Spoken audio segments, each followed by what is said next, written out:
Hey guys, tonight we're diving into one of history's most scandalous paperwork disasters, medieval celibacy contracts.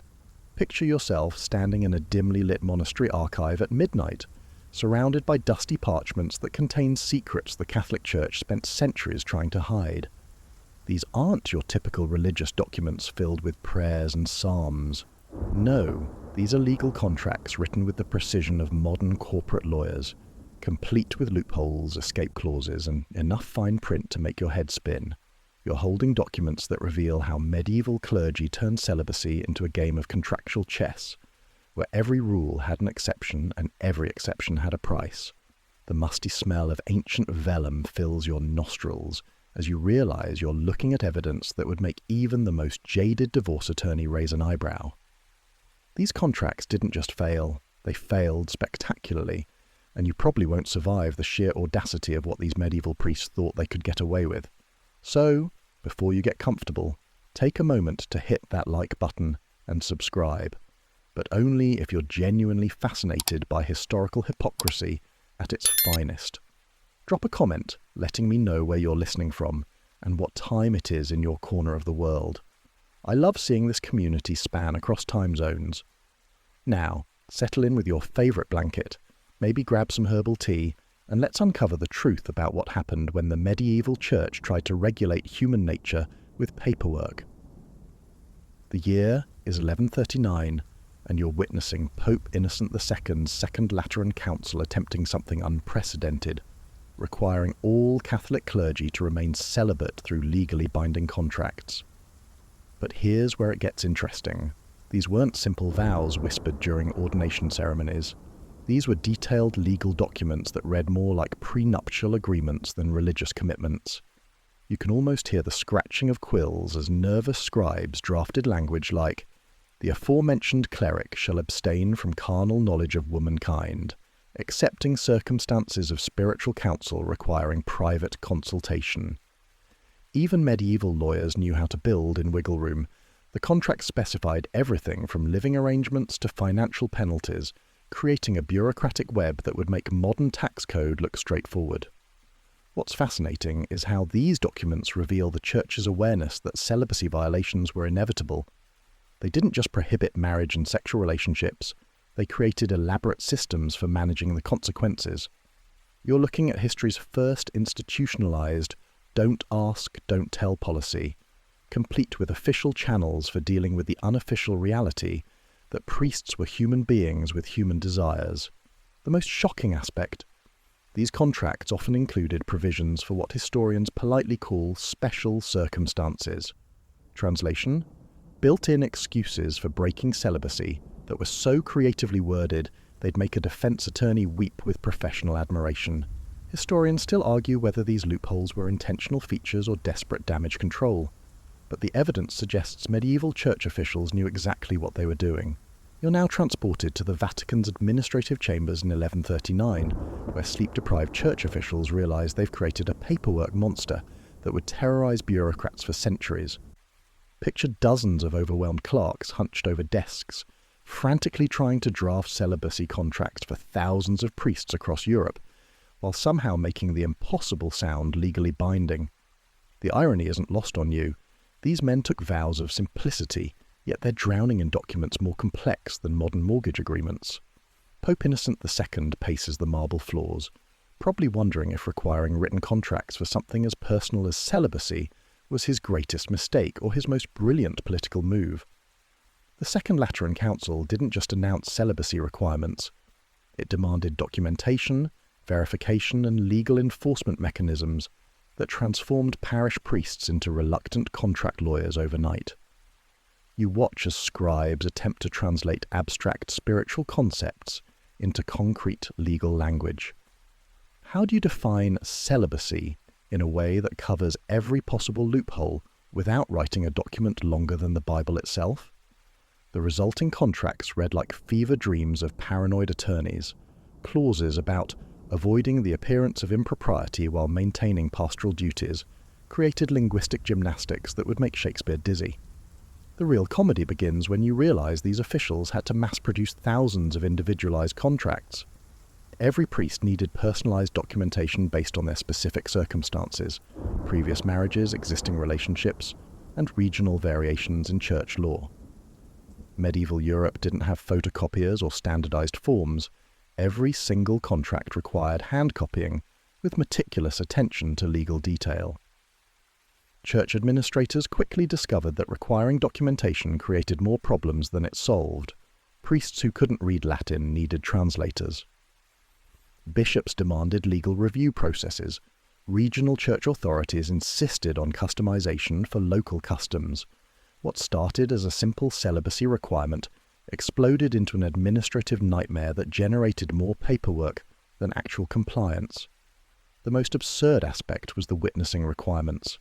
These contracts needed multiple signatures from church officials, creating a paper trail that documented exactly who knew about potential violations and when they knew it.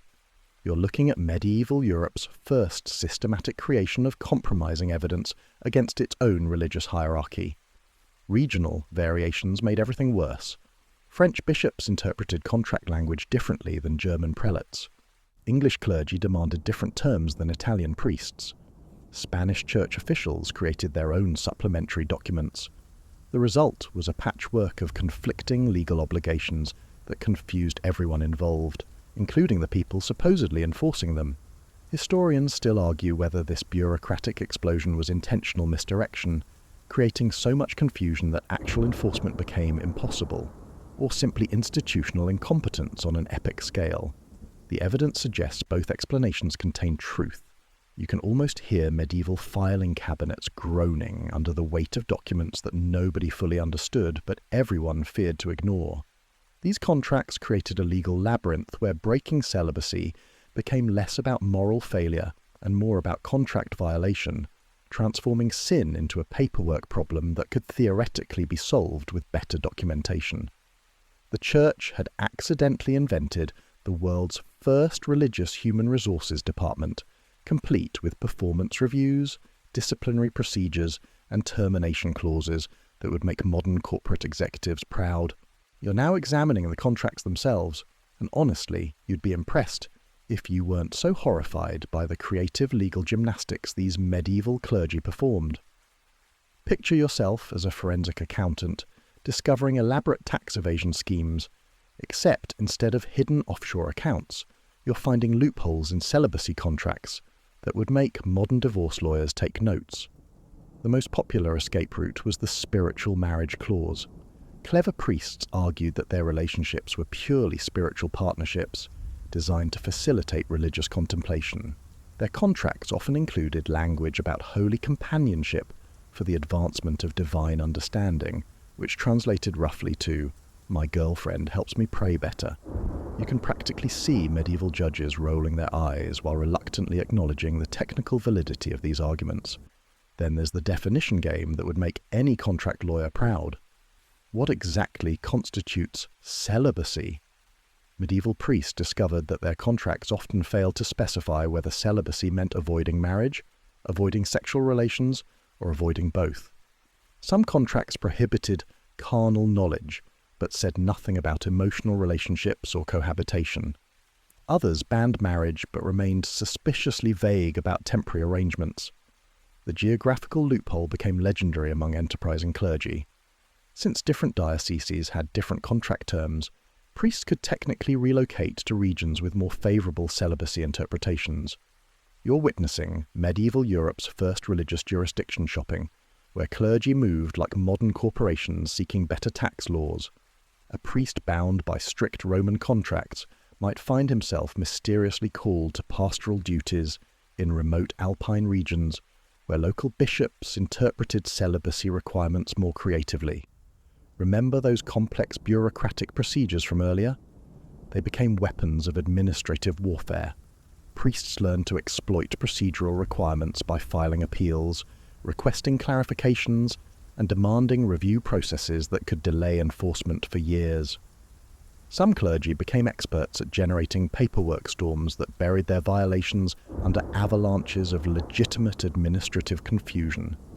The temporal clause provided another escape hatch that medieval lawyers would have appreciated. Many contracts specified celibacy requirements during specific periods, while serving Mass, during holy seasons, or within church grounds. Creative priests interpreted these restrictions narrowly, arguing that their personal time remained unregulated. Technically, being celibate on Sundays didn't necessarily require celibacy on Wednesdays. Historians still argue whether the emergency pastoral care exception was genius or insanity. Contracts allowed priests to provide comfort to parishioners in spiritual distress, which somehow expanded to include remarkably broad interpretations of comfort and disturbingly flexible definitions of distress. Suddenly, half the parish seemed to require intensive, private, long-term spiritual counselling. The most audacious loophole involved redefining relationships as charitable works. Priests argued that supporting single women or widows represented Christian charity mandated by their religious duties. Their contracts required them to help the needy, and apparently their definition of help was extremely comprehensive. You're looking at documents where medieval clergy turned legal interpretation into an art form, creating precedents that would influence contract law for centuries. These weren't simple religious violations. They were sophisticated legal strategies that revealed how quickly institutional rules crumble when confronted with human creativity and determination. You're about to discover the medieval church's worst-kept secret. The housekeepers who weren't actually housekeepers, documented with the bureaucratic precision that only institutional hypocrisy can achieve. Picture yourself rifling through church employment records that read like poorly written cover stories, where every parish priest's domestic assistant happened to be an attractive young woman with suspicious job responsibilities. The church developed an entire vocabulary of euphemisms that would make modern corporate PR departments jealous. Official documents refer to spiritual companions, household managers, charitable dependents, and pastoral assistants. Terms so transparently ridiculous that you wonder if medieval officials were winking while they wrote them. These women handled everything from cooking and cleaning to mysteriously comprehensive administrative duties that required them to live in the priest's residence full-time. Church records reveal the elaborate fiction everyone pretended to believe. Bishops conducted official inspections where they interviewed these housekeepers about their duties, carefully documenting responses that everyone knew were scripted lies. The records read like theatrical performances, where inspectors asked leading questions designed to generate acceptable answers for the permanent files. What's fascinatingly hypocritical is how the Church created official policies for managing these unofficial relationships. Diocesan guidelines specified appropriate ages for housekeepers, typically young enough to be helpful, but old enough to avoid scandal, though these age requirements were more theoretical than practical. Church officials established salary ranges, living arrangement protocols, and even disciplinary procedures for housekeepers who failed to maintain proper appearances. The documentation becomes surreal when you realize church accountants tracked expenses for these relationships with meticulous attention to detail. Parish budgets included line items for housekeeper wages, food allowances, clothing expenditures, and medical care. Some records detail costs for childcare services provided by women who were supposedly maintaining celibate households. The accounting doesn't add up unless you acknowledge what everyone was pretending not to see. Regional variations in housekeeper policies reveal how different church authorities manage the same basic fiction. French dioceses preferred older women with established reputations for discretion. German bishops favoured widows who could provide legitimate domestic skills alongside their unofficial services. English church officials developed elaborate reference systems where housekeepers moved between parishes with documented recommendations that read like medieval LinkedIn profiles. Remember those celibacy contracts we examined earlier? They often included specific clauses about household management that essentially legalized the housekeeper system. Priests could argue that their contracts required them to maintain proper domestic arrangements, and employing qualified female assistants represented responsible household management rather than celibacy violations. Historians still argue whether church officials genuinely believed their own paperwork or simply created documentation to protect themselves from criticism. The evidence suggests both. Some bishops probably convinced themselves that adequate documentation transformed obvious violations into technical compliance, while others cynically manufactured paper trails to deflect responsibility. The most revealing documents are the disciplinary records for housekeepers who violated the unspoken rules of their positions. Women who became too visible, too demanding, or too obviously involved in parish affairs faced immediate termination. These records reveal the Church's sophisticated understanding of managing appearances while tolerating reality. You're looking at history's first institutionalized "don't ask, don't tell" policy, complete with human resources protocols that would be recognizable to modern corporate managers dealing with workplace relationships they can't officially acknowledge but can't practically prevent. You're now witnessing the medieval Church's transformation into history's most profitable moral enforcement agency, where celibacy violations became a predictable revenue stream that would make modern parking meter authorities jealous. Picture yourself examining ledger books that reveal a sophisticated system of fines, penalties, and spiritual taxation that turned priestly misconduct into ecclesiastical profit centres. The Church developed penalty schedules with the precision of modern traffic court systems. First-time celibacy violations carried standard fines equivalent to several months' salary. Repeat offences triggered escalating penalties that could bankrupt ordinary priests while remaining pocket change for wealthy bishops. The most expensive violations involved public scandals that required elaborate damage control and community appeasement, essentially charging premium rates for bad publicity. What makes this system particularly cynical is how Church officials calibrated penalties based on the violator's ability to pay rather than the severity of their offence. Wealthy abbots could purchase annual spiritual insurance policies that essentially prepaid for anticipated violations. These arrangements were documented as charitable contributions to diocesan administration, creating paper trails that transform bribery into legitimate bookkeeping. You're looking at records where bishops maintain detailed profiles of clergy financial resources, tracking everything from family wealth to parish income to determine optimal penalty amounts. Some dioceses employed specialists who assessed each priest's payment capacity and recommended personalised fine structures that maximised revenue without triggering bankruptcy or rebellion. The most sophisticated bishops created payment plan options that would impress modern debt collection agencies. Priests could spread major penalties across multiple years, pay through additional parish duties, or offset fines by recruiting other clergy into the system. Some agreements included interest charges, late payment penalties, and collateral requirements that essentially mortgage priests' future earnings to their current violations. Remember those housekeeper arrangements from earlier? The Church developed separate fee structures for different types of domestic relationships. Official wives carried premium penalties, long-term concubines required standard rates, and temporary arrangements qualified for discounted processing fees. Volume discounts were available for priests maintaining multiple relationships simultaneously, because apparently medieval Church administrators understood economies of scale. Regional competition between dioceses created bidding wars where bishops offered competitive penalty rates to attract wealthy clergy seeking convenient violation processing. Some areas became known for lenient enforcement policies that drew clients from stricter jurisdictions, creating medieval versions of sin tourism that generated substantial cross-border revenue.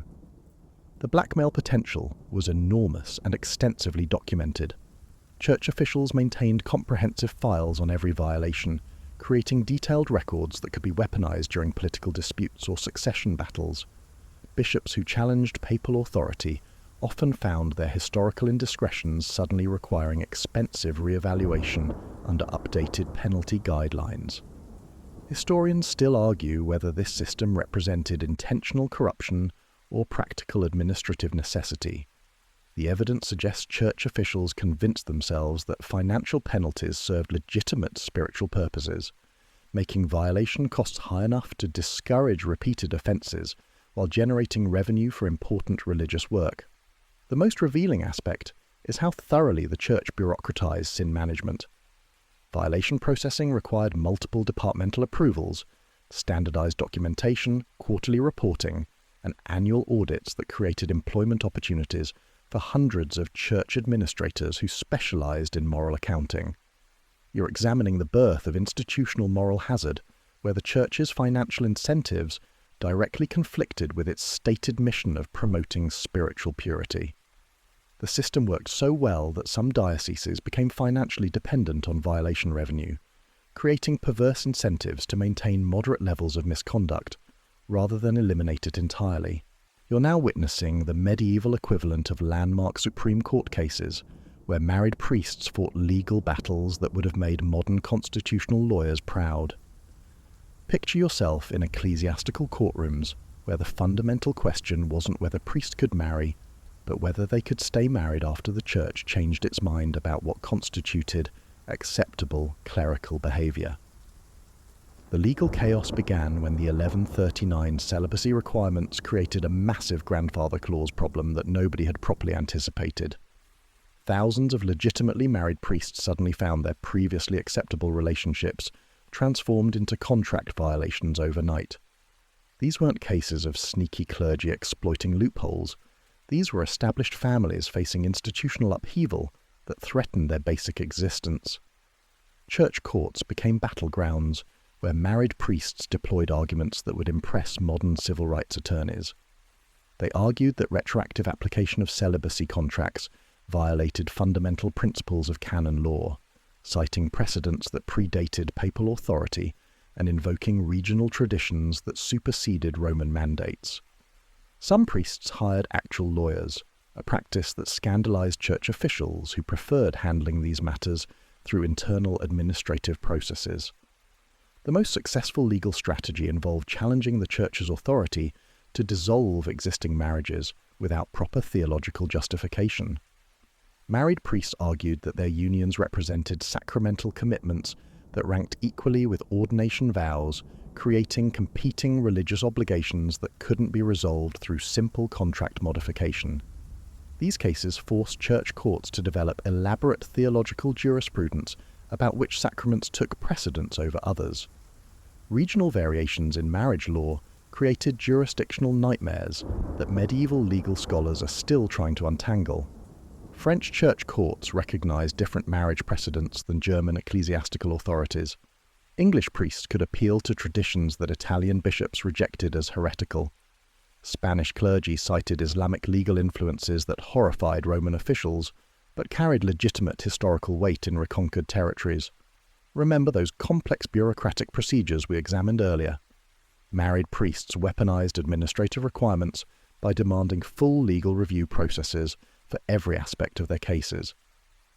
Some proceedings lasted decades as clever clergy exploited every procedural loophole, filing appeals that bounced between multiple jurisdictions, while they continued living as married men under protective legal limbo.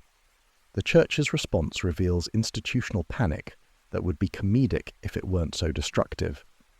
Bishops issued contradictory rulings that created precedent conflicts requiring papal intervention. Some dioceses offered financial settlements to married priests willing to abandon their families quietly. Others threatened excommunication while simultaneously negotiating compromise arrangements that everyone pretended were spiritually acceptable. The most tragic cases involved priests with substantial family obligations who couldn't afford to lose their positions, but couldn't abandon their wives and children. Church records document heartbreaking negotiations where clergy attempted to divide their lives between official celibacy and unofficial family responsibilities, creating arrangements that satisfied nobody but preserved everyone's face. Historians still argue whether these legal battles strengthened or weakened papal authority by forcing the Church to articulate theological positions it had previously assumed were self-evident. The evidence suggests both. Successful priest challenges revealed institutional vulnerabilities, while unsuccessful appeals demonstrated the ultimate limits of canon law resistance. The precedents established during these cases influenced church policy for centuries, creating legal frameworks that modern Vatican officials still reference when handling clerical marriage disputes. You're witnessing the birth of ecclesiastical jurisprudence that balanced theological authority with practical political necessity. These weren't simple administrative adjustments. They were constitutional crises that forced the medieval church to define fundamental principles about religious authority, sacramental hierarchy, and institutional change management that continue shaping Catholic policy today. You're about to uncover medieval Europe's most sophisticated pay-to-play scheme, where wealthy abbots essentially purchased exemptions from celibacy requirements, while their impoverished colleagues faced brutal punishment for identical violations. Picture yourself examining account ledgers that reveal a two-tiered justice system so blatantly corrupt it would make modern political scandals look like petty shoplifting. The disparity becomes obvious when you compare penalty records across different social classes of clergy. Wealthy monastery leaders caught maintaining elaborate households with multiple spiritual advisors faced fines equivalent to expensive vacation costs. Meanwhile, poor parish priests discovered with single relationships faced career-ending punishments, public humiliation, and permanent exile from church service. The same violation carried completely different consequences depending on your bank account. Church financial records reveal how wealthy abbots essentially purchased annual moral flexibility packages, disguised as charitable donations to diocesan building projects. These contributions happened to coincide with remarkably lenient enforcement policies that allowed rich clergy to maintain lifestyles that would have destroyed ordinary priests. The documentation shows systematic correlation between donation amounts and punishment severity that couldn't possibly be coincidental. What makes this system particularly infuriating is how church officials justified the disparity through theological gymnastics that would embarrass medieval philosophy professors. Wealthy clergy violations were characterized as spiritual struggles requiring pastoral patience and private guidance. Poor priest violations became public scandals demanding immediate correction through visible punishment. The same behavior transformed from forgivable weakness to unacceptable misconduct, based entirely on the violator's social status.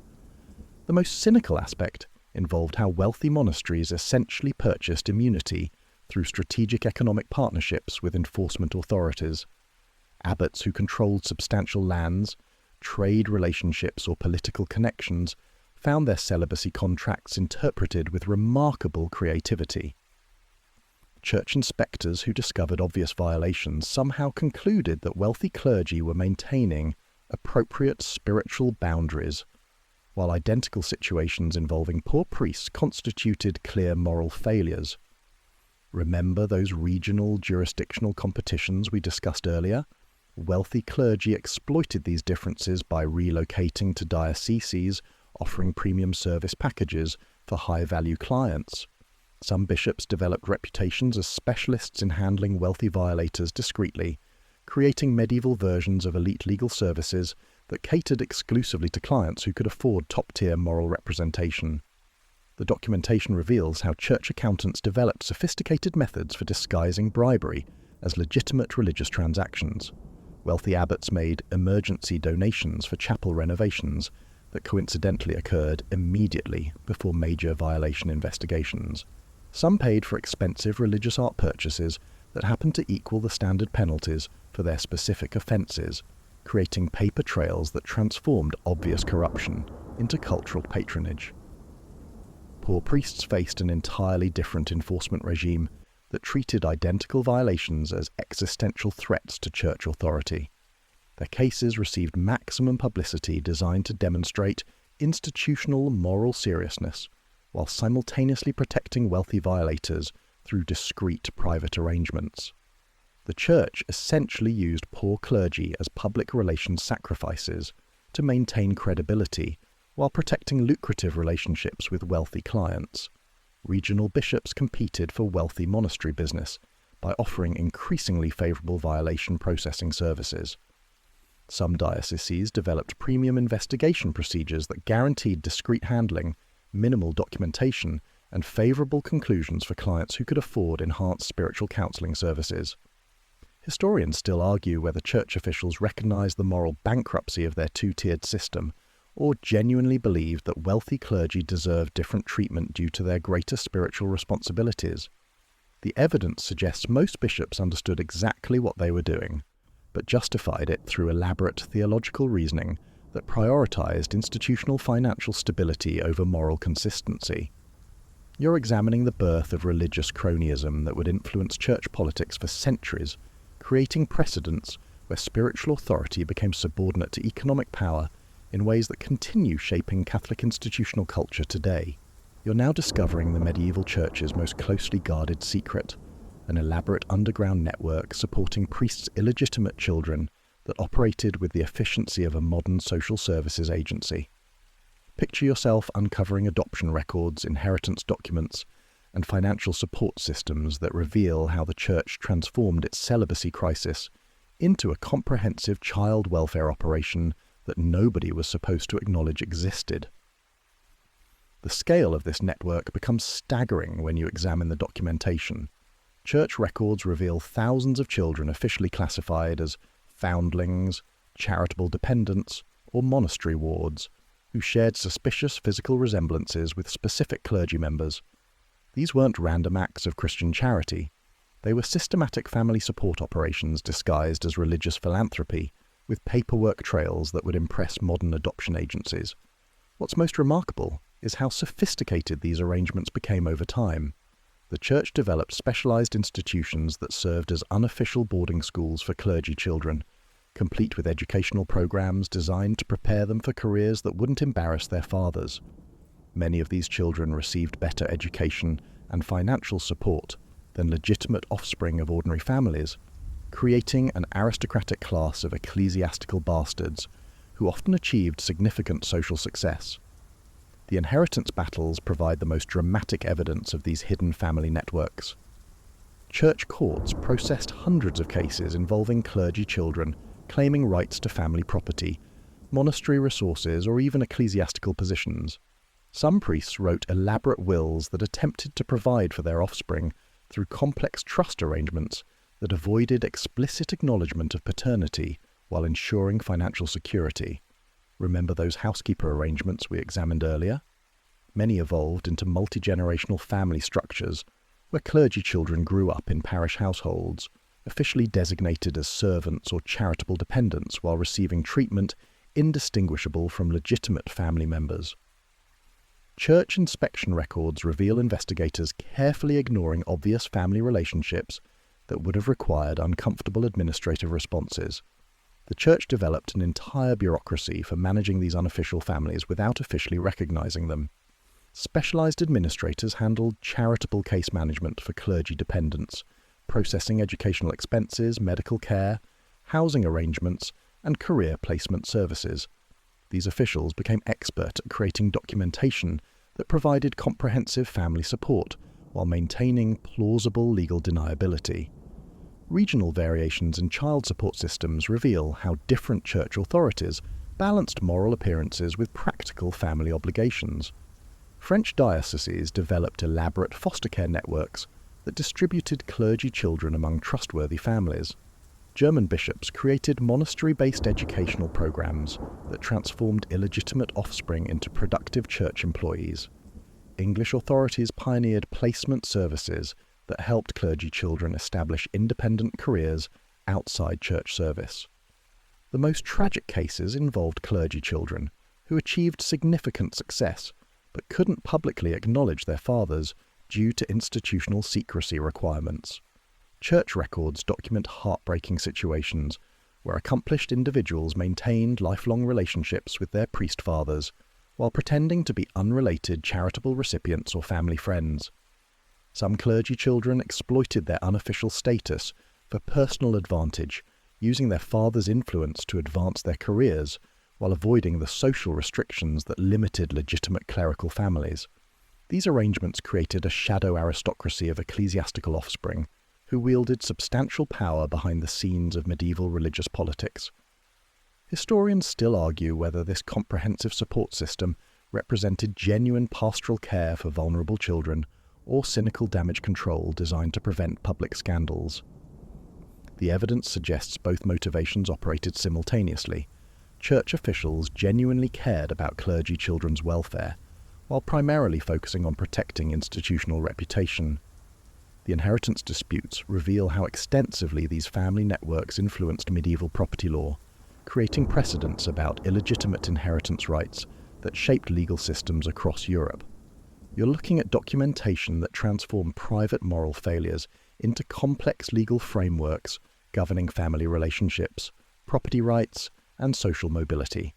You're now witnessing history's most devastating document dump, where Protestant reformers weaponized centuries of Catholic celibacy violations in a propaganda campaign that would make modern opposition researchers weep with professional admiration. Picture yourself watching Martin Luther and his allies systematically exposing every embarrassing celibacy contract failure they could find, transforming private church scandals into public ammunition for theological warfare. The reformers approached this task with the methodical precision of investigative journalists armed with unlimited time and axes to grind. They compiled comprehensive databases of celibacy violations, cross-referenced regional enforcement disparities, and documented the financial corruption surrounding penalty systems with evidence that was impossible to dispute. These weren't random accusations. They were meticulously researched exposés that revealed institutional hypocrisy on an unprecedented scale. Luther's team developed particularly effective strategies for publicizing their findings through pamphlets, sermons, and public debates that transformed abstract theological arguments into concrete examples of Catholic moral failure. They discovered that audiences responded more strongly to specific stories about corrupt bishops than to complex discussions about papal authority, so they focused on scandalous details that would capture public attention while advancing their broader religious agenda. The Reformers' documentation reveals how they strategically selected the most damaging examples of celibacy contract failures to maximize political impact. Cases involving wealthy clergy receiving preferential treatment became powerful illustrations of Catholic class bias. Stories about church officials profiting from violation penalties demonstrated institutional greed. Examples of married priests forced to abandon their families highlighted papal cruelty and arbitrary authority. What made these attacks particularly devastating was their accuracy. Protestant critics weren't inventing scandals. They were simply publicizing information that Catholic officials had carefully documented and tried to keep private. Remember those meticulous church records we've been examining? They became Protestant weapons that turned Catholic bureaucratic thoroughness into institutional vulnerability. The Catholic response reveals panic mixed with damage control strategies that often made the original problems worse. Church officials issued denials that contradicted their own documentation, attempted to suppress records that had already been copied, and attacked Protestant credibility while avoiding discussion of the actual evidence.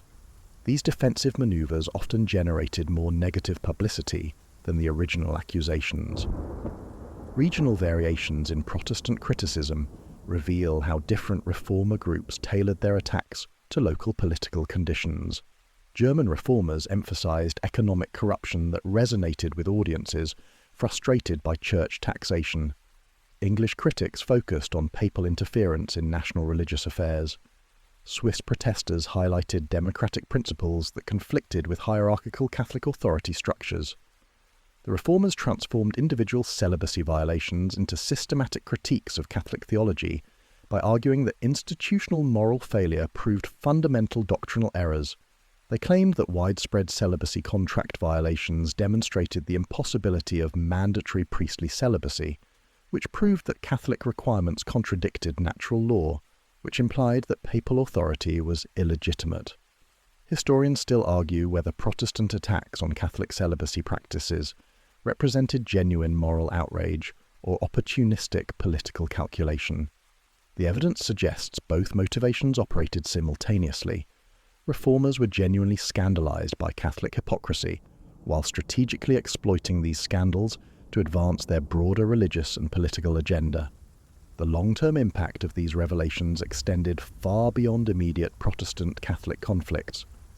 Public exposure of celibacy contract failures forced the Catholic Church to implement genuine reforms, strengthened Protestant credibility, and established precedents for using institutional scandals as weapons in religious and political warfare.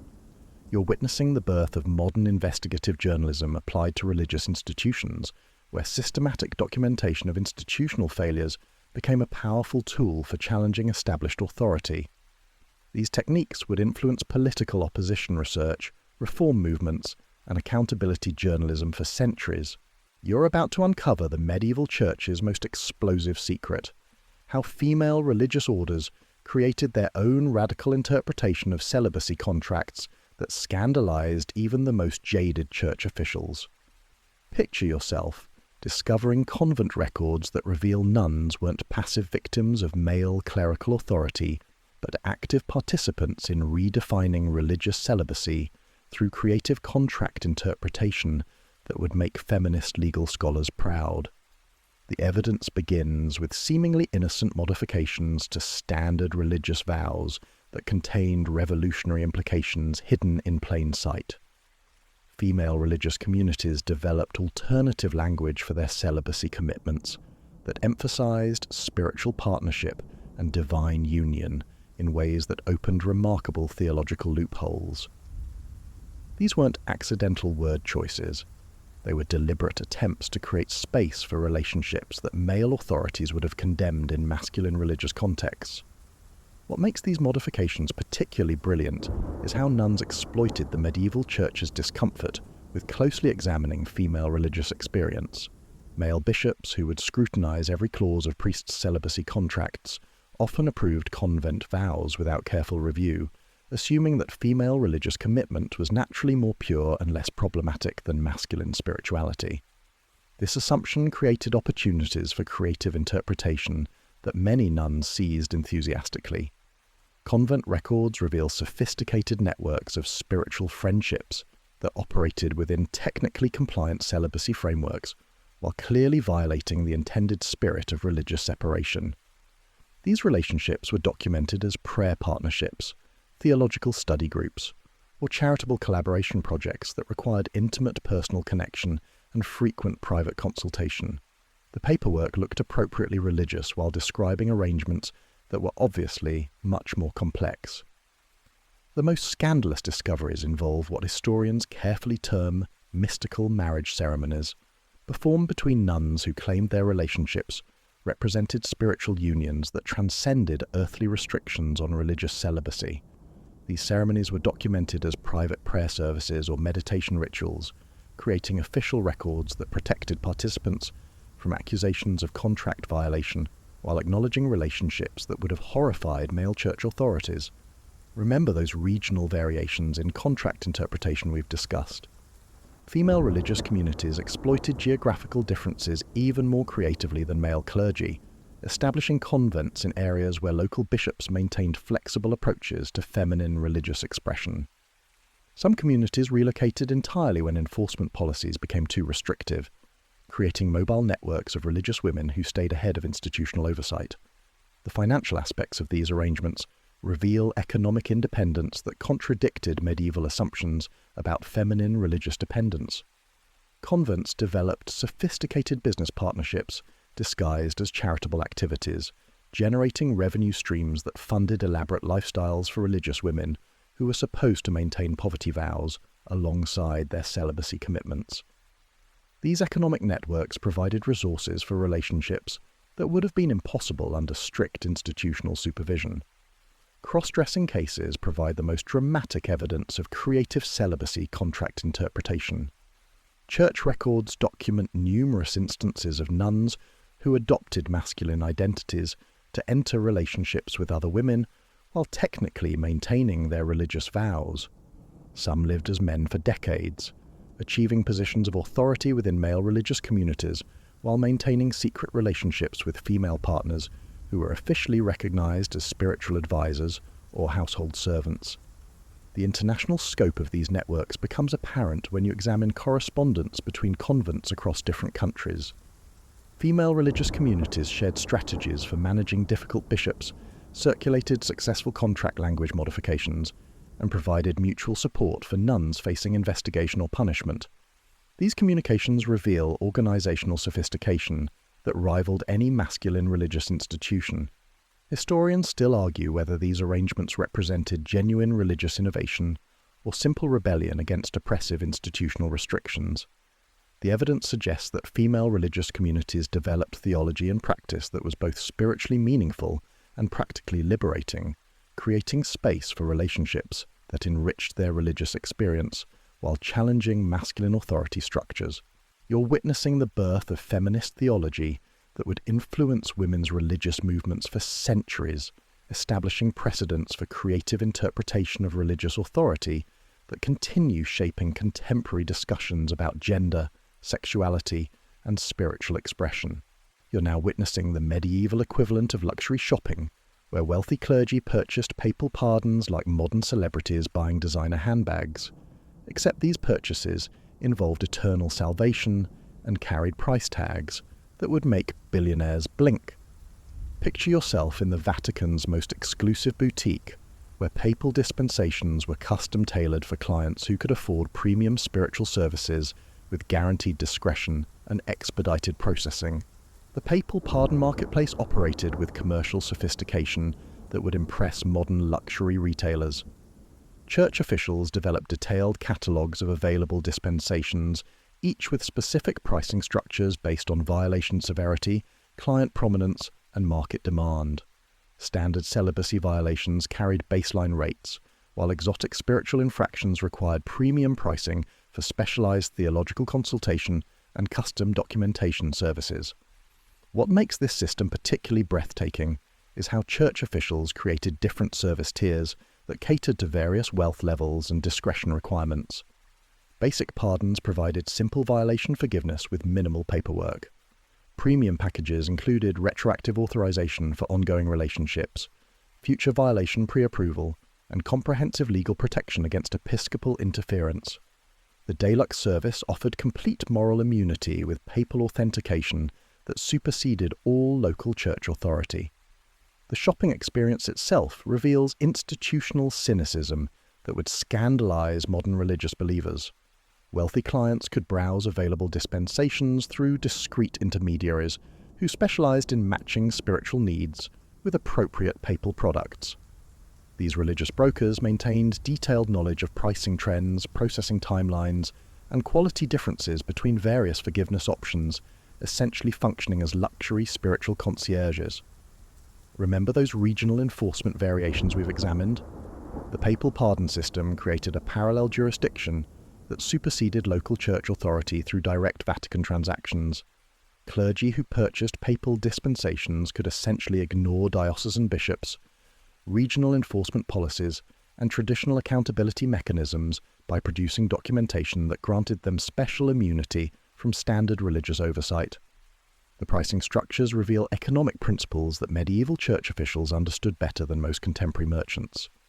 Demand-based pricing meant that scandal-prone clergy faced premium rates during periods of intense public scrutiny. Volume discounts were available for clients purchasing multiple violation categories simultaneously. Seasonal variations reflected political pressures and papal financial needs that influenced spiritual marketplace dynamics. The documentation requirements for these transactions created elaborate bureaucratic procedures that transformed sin forgiveness into administrative processing. Clients needed to specify exact violation types, provide detailed confession statements, and submit character references from qualified church officials. The resulting paperwork often exceeded the complexity of major commercial contracts, creating permanent records of transactions that everyone involved preferred to keep confidential. International clients faced additional complexities that required specialized services for cross-border spiritual transactions. Different countries maintained varying relationships with papal authority, creating exchange rate fluctuations and diplomatic considerations that influenced dispensation availability and pricing. Some wealthy clergy hired Vatican agents who specialized in navigating these international spiritual markets. The most expensive pardons involved preventive absolution that essentially purchased advance forgiveness for anticipated future violations. These arrangements were documented as spiritual insurance policies that provided comprehensive moral coverage for specified time periods, allowing clients to engage in prohibited behavior with guaranteed papal protection. The theological implications were staggering, but the commercial appeal was undeniable. Historians still argue whether the papal pardon system represented inevitable institutional corruption or sophisticated theological innovation that recognized the practical limitations of absolute moral standards. The evidence suggests that Vatican officials convinced themselves they were providing necessary pastoral services while creating revenue streams that funded important religious activities. You're examining the birth of commercial spirituality that would influence religious institutions for centuries, establishing precedents for treating moral authority as a commodity that could be purchased, traded, and customized according to client specifications. These practices created theological frameworks that continue shaping contemporary discussions about religious authority, moral flexibility, and institutional integrity. You're now entering the shadowy world of medieval church investigators, spiritual detectives who operated with surveillance techniques that would make modern intelligence agencies jealous. Picture yourself witnessing the birth of ecclesiastical espionage, where church officials developed sophisticated spy networks to track celibacy violations with methodical precision that transformed moral enforcement into professional intelligence operations. The church's investigative apparatus evolved from simple parish gossip into systematic surveillance programs that would have impressed contemporary royal spy masters. Bishops appointed specialized moral investigators who received formal training in evidence collection, witness interrogation, and undercover observation techniques. These officials developed professional skills that extended far beyond traditional religious duties, essentially becoming medieval versions of private detectives specializing in clerical misconduct. What makes this system particularly fascinating is how investigators exploited existing church structures to create comprehensive monitoring networks. Parish assistants, monastery servants, and religious community members were recruited as informants who reported suspicious activities through discreet channels that protected their identities while ensuring information reached appropriate authorities. The result was pervasive surveillance that made maintaining secret relationships extraordinarily difficult. The documentation reveals investigation techniques that sophisticated modern law enforcement would recognize and respect. Church investigators developed methods for financial tracking that followed money trails leading to unofficial families and hidden relationships. They used communication interception to monitor correspondence between clergy and their romantic partners. Some investigators employed what would now be called honey trap operations, using attractive operatives to test clerical commitment to celibacy vows. Regional investigation networks shared intelligence across diocesan boundaries, creating information databases that tracked clergy movement and relationship patterns throughout medieval Europe. Remember those jurisdictional shopping opportunities we discussed earlier? Church investigators developed counter-strategies that identified clergy attempting to exploit regional enforcement differences, often coordinating with counterparts in destination dioceses to ensure violations couldn't be escaped through geographical relocation. The most sophisticated investigators specialized in what church documents carefully termed domestic arrangement analysis, essentially conducting detailed surveillance of clergy households to identify relationships disguised as legitimate domestic service. These investigations involved extended observation periods, financial audits, and social network mapping that revealed hidden family structures despite elaborate efforts at concealment. Technology played a surprising role in medieval church investigations, with officials developing innovative surveillance methods that maximized their limited resources. Some investigators used architectural modifications to create hidden observation points in churches and monasteries. Others employed servant networks that provided regular intelligence reports about clergy private activities. The most creative investigators developed communication systems that allowed rapid information sharing across vast geographical areas. The psychological profiles developed by church investigators reveal sophisticated understanding of human behavior that would impress modern criminal psychologists. Investigators identified personality types most likely to violate celibacy commitments, behavioral patterns that indicated hidden relationships, and social circumstances that created opportunities for misconduct. This knowledge allowed them to focus surveillance resources on high-probability targets while maintaining broader monitoring of general clerical populations. Cross-border investigations required diplomatic skills that transformed church investigators into international operatives who navigated complex political relationships while pursuing their spiritual enforcement missions.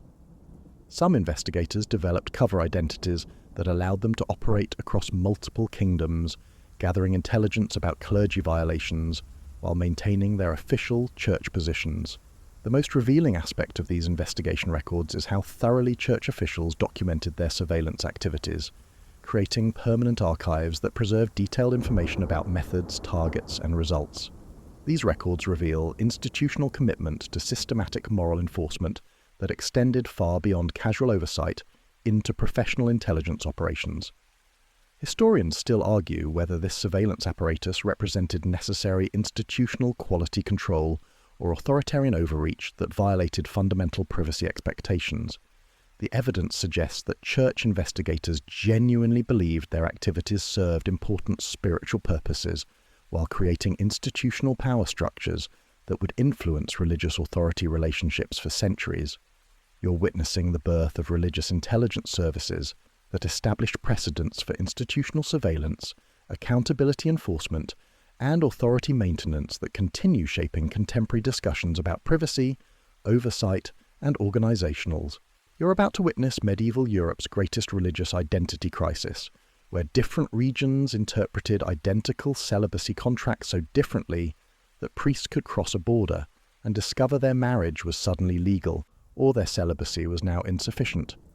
Picture yourself as a medieval ecclesiastical lawyer trying to navigate a patchwork of contradictory religious laws that made international travel a theological minefield for clergy seeking consistent moral guidance. The regional chaos began when local church authorities realized that papal mandates required interpretation through existing cultural frameworks that varied dramatically across medieval Europe. French bishops applied celibacy requirements through sophisticated theological reasoning that emphasized spiritual intention over literal compliance. German church officials developed strict behavioral codes that focused on public appearances and social propriety. English authorities created pragmatic enforcement policies that balanced religious ideals with political necessities. What makes this situation particularly absurd is how identical contract language generated completely opposite interpretations depending on geographical location. The phrase "avoiding carnal knowledge" meant complete sexual abstinence in some regions, while allowing spiritual marriages in others. Maintaining appropriate domestic arrangements prohibited all female household servants in strict dioceses, while permitting elaborate family structures in lenient areas. Italian church officials developed perhaps the most creative interpretations, treating celibacy contracts as guidelines, requiring sophisticated theological analysis rather than simple behavioral rules. They created elaborate doctrinal frameworks that distinguished between different types of relationships, various forms of spiritual partnership, and multiple categories of domestic arrangement that allowed remarkable flexibility within technically compliant religious frameworks. Remember those investigation networks we examined earlier? Regional interpretation differences created intelligence-gathering nightmares, where investigators couldn't determine whether observed behaviors constituted violations without consulting local theological experts who often disagreed among themselves. Some priests lived identical lifestyles that were simultaneously celebrated in one diocese and condemned in neighboring regions. The Spanish territories presented unique complications due to Islamic legal influences that had shaped regional marriage customs before Christian reconquest. Church officials struggled to apply Roman celibacy requirements to areas where different cultural traditions had established alternative approaches to religious authority, family structure, and spiritual commitment. The resulting interpretations blended Christian doctrine with Islamic jurisprudence in ways that horrified Vatican purists while creating workable local solutions. Scandinavian regions developed their own theological approaches that emphasized community consensus over hierarchical authority, creating democratic elements in celibacy enforcement that allowed local populations to influence interpretation of church contracts. Some Nordic communities essentially voted on whether specific priest behaviors constituted violations, creating precedent-setting cases where popular opinion superseded official church doctrine.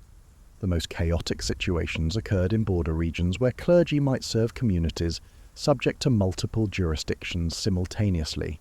Some priests discovered that their morning masses were conducted under strict celibacy interpretations, while their evening services fell under lenient enforcement policies, creating daily transitions between different moral frameworks that required constant behavioural adjustment.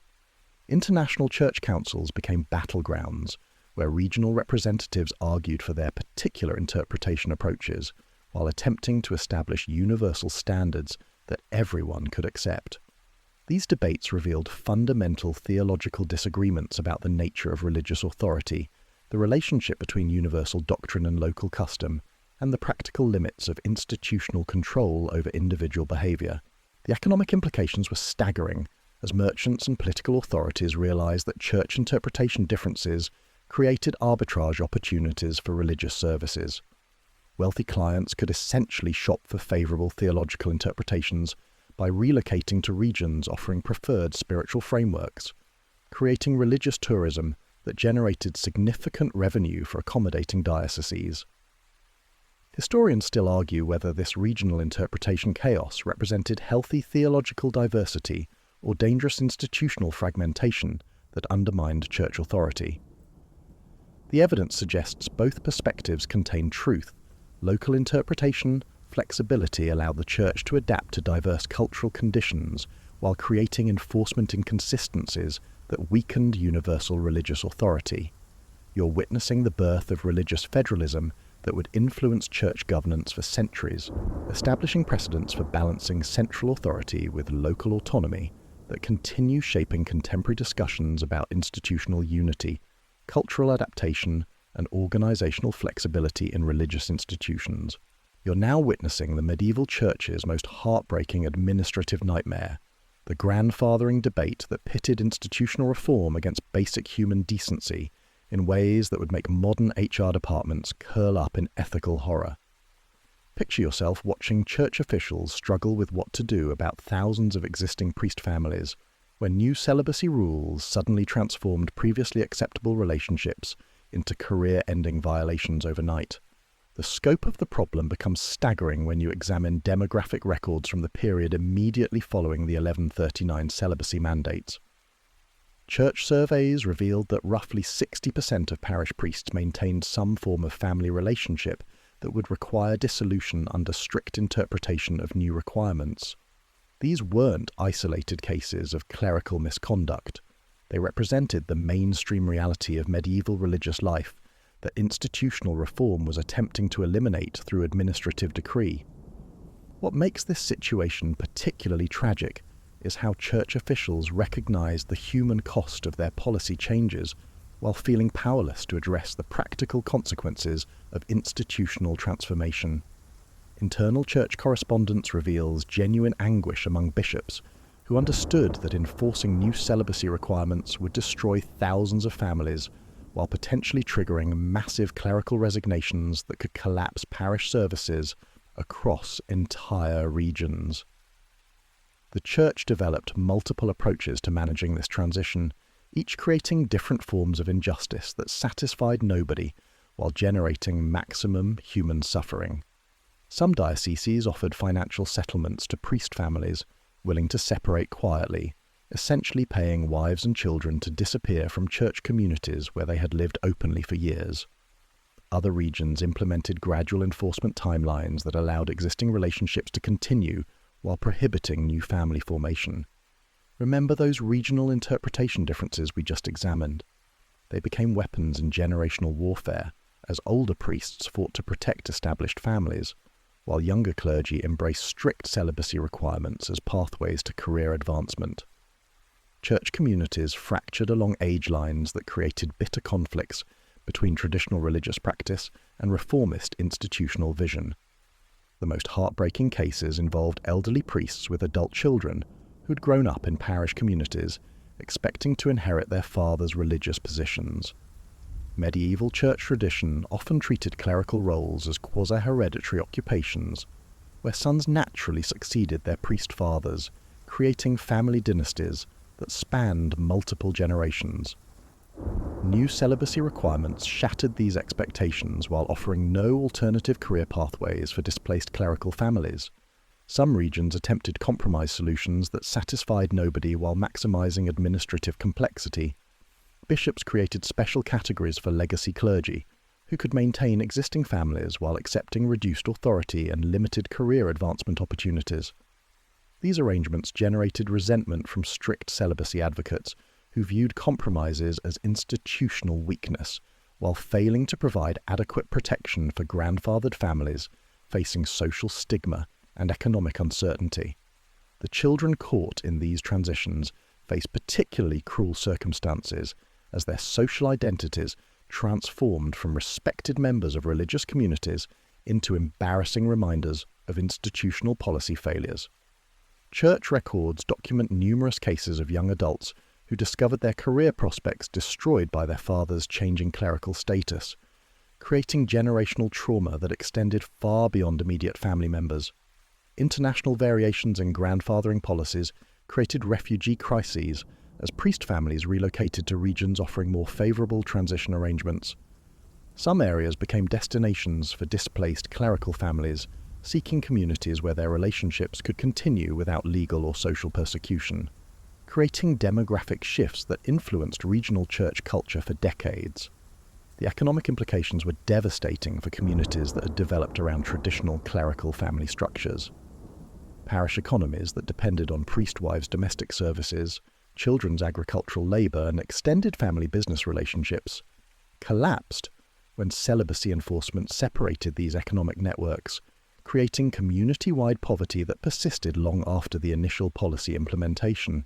Historians still argue whether the Church could have managed this transition more humanely, or whether institutional reform inevitably required sacrificing individual welfare for broader organisational goals. The evidence suggests that Church officials understood the human cost of their decisions, but prioritised institutional transformation over family preservation in ways that created lasting trauma for affected communities. You're witnessing the birth of institutional change management that would influence organisational reform strategies for centuries, establishing precedents for balancing collective goals with individual welfare that continue shaping contemporary discussions about policy implementation, social justice, and institutional responsibility. You're now standing at the intersection of medieval scandal and modern consequence, where those ancient celibacy contract failures continue rippling through contemporary Catholic Church policies like stones thrown into still water centuries ago. Picture yourself examining how decisions made by desperate medieval bishops in dimly lit monasteries still influence papal pronouncements, seminary training, and church governance structures that shape religious life for over 1 billion Catholics today. The most direct legacy involves how modern church law incorporates lessons learned from medieval enforcement failures. Contemporary canon law includes sophisticated provisions for managing clerical relationships that reflect centuries of institutional experience with celibacy violations. Modern seminary training programs include psychological screening, spiritual counselling, and practical preparation designed to address the human challenges that medieval contracts ignored entirely. What's fascinating is how the Catholic Church's current approach to celibacy represents a complex synthesis of medieval contractual thinking and modern behavioural psychology. Today's ordination promises incorporate legal precision inherited from those ancient documents while adding pastoral care elements that medieval officials never considered. The Church learned that sustainable celibacy requires comprehensive support systems rather than simple contractual prohibitions. The financial scandals we uncovered echo through contemporary church accountability structures that were explicitly designed to prevent the systematic corruption that characterized medieval penalty systems. Modern Catholic financial oversight includes external auditing, transparency requirements, and ethical guidelines that directly address the institutional vulnerabilities that medieval officials exploited for personal gain. Remember those investigation networks that operated like medieval intelligence agencies? Their legacy survives in contemporary church administrative structures that balance accountability with privacy in ways that reflect centuries of institutional learning about the dangers of excessive surveillance. Modern bishops utilize sophisticated but discreet oversight mechanisms that monitor clerical behavior without creating the oppressive spy networks that characterized medieval enforcement. The regional interpretation chaos we witnessed established precedents for contemporary discussions about Catholic unity versus cultural adaptation. Modern church governance structures reflect hard-won understanding that universal religious principles require flexible implementation strategies that respect local conditions while maintaining doctrinal consistency. The medieval experience taught institutional leaders that excessive rigidity generates resistance, while excessive flexibility undermines authority. Those tragic grandfathering cases continue influencing contemporary debates about married Catholic priests, particularly regarding former Protestant ministers who convert to Catholicism. The Church's current policies for handling these transitions reflect institutional memory about the human cost of sudden policy changes and the importance of managing religious transformation with pastoral sensitivity. The Protestant Reformation's use of Catholic celibacy scandals established templates for religious criticism that continue shaping contemporary accountability movements within Catholic communities. Modern reform advocates utilize investigation techniques, documentation strategies, and publicity methods that echo the approaches Protestant reformers developed for exposing medieval church failures. Perhaps most significantly, the medieval church's experience with celibacy contract failures influenced fundamental theological development regarding human nature, spiritual discipline, and institutional authority. Contemporary Catholic teaching about sexuality, marriage, and religious vocation reflects centuries of practical experience with the complexities of mandating celibacy through administrative decree. The underground network supporting clergy families evolved into modern social service systems that provide comprehensive support for religious communities facing personal crises. Today's Catholic Church operates sophisticated pastoral care programs that address the emotional, financial, and spiritual challenges that medieval officials largely ignored. Historians still argue whether the medieval celibacy contract system represented institutional failure or evolutionary learning that ultimately strengthened Catholic religious practice. The evidence suggests both perspectives contain truth. The medieval experience revealed the limitations of purely administrative approaches to spiritual discipline, while generating institutional wisdom that continues shaping contemporary religious life. You've witnessed how administrative documents written by candlelight in medieval monasteries continue influencing papal decisions made in modern Vatican offices, demonstrating the extraordinary persistence of institutional memory and the enduring consequences of policy decisions that seemed purely historical but remain remarkably contemporary. The soft glow of these ancient parchments begins to fade as you realize that history's lessons about human nature, institutional power, and spiritual authority remain as relevant today as they were centuries ago. The medieval church's struggles with celibacy contracts reveal timeless truths about the complexity of governing human behavior through institutional rules, the persistence of individual desire in the face of collective requirements, and the ongoing tension between spiritual ideals and practical realities that continues shaping religious communities across the modern world. The centuries-old documents slowly dissolve into the gentle darkness of your imagination as you settle deeper into the quiet comfort of your evening rest.